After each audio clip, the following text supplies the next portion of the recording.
এক মাস কেটে গিয়েছে। ভারত টি-20 বিশ্বকাপ চ্যাম্পিয়ন। বিশ্বকাপ জয়ের পর ওয়েস্ট ইন্ডিজের বার্বাডোসে ভয়ঙ্কর দুর্যোগে আটকে গিয়েছিল টিম ইন্ডিয়ার ক্রিকেটার, কোচ, সাপোর্ট স্টাফ, সাংবাদিকরা। ঘূর্ণিঝড় বারিলের প্রভাবেই হোটেলেই কাটাতে হয়েছিল ক্রিকেটারদের। 48 ঘন্টা বন্ধ ছিল উড়ান পরিষেবা।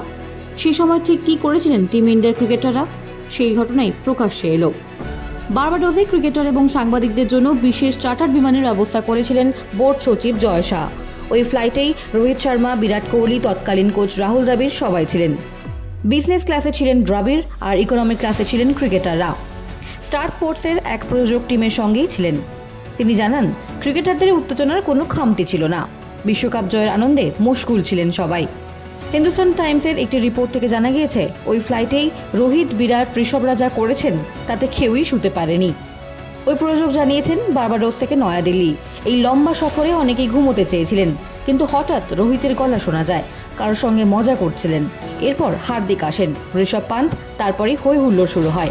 কেউই ওই বিমানে ঘুমোতে পারেননি। দিল্লি বিমানবন্দরে নামার পর সংবর্ধনায় ভাসেন বিরাট, রোহিতরা। বাইরে ছিলেন ক্রিকেট প্রেমীরা। এয়ারপোর্টের কর্মীরাও টিম ইন্ডিয়াকে শুভেচ্ছা জানান। দীর্ঘ সফর এবং ক্লান্তিকর দিনেও বিশ্বজয়ের আনন্দ ফিকে হয়নি রোহিতদের। এমনই জানিয়েছেন স্টার স্পোর্টসের ওই প্রযোজক।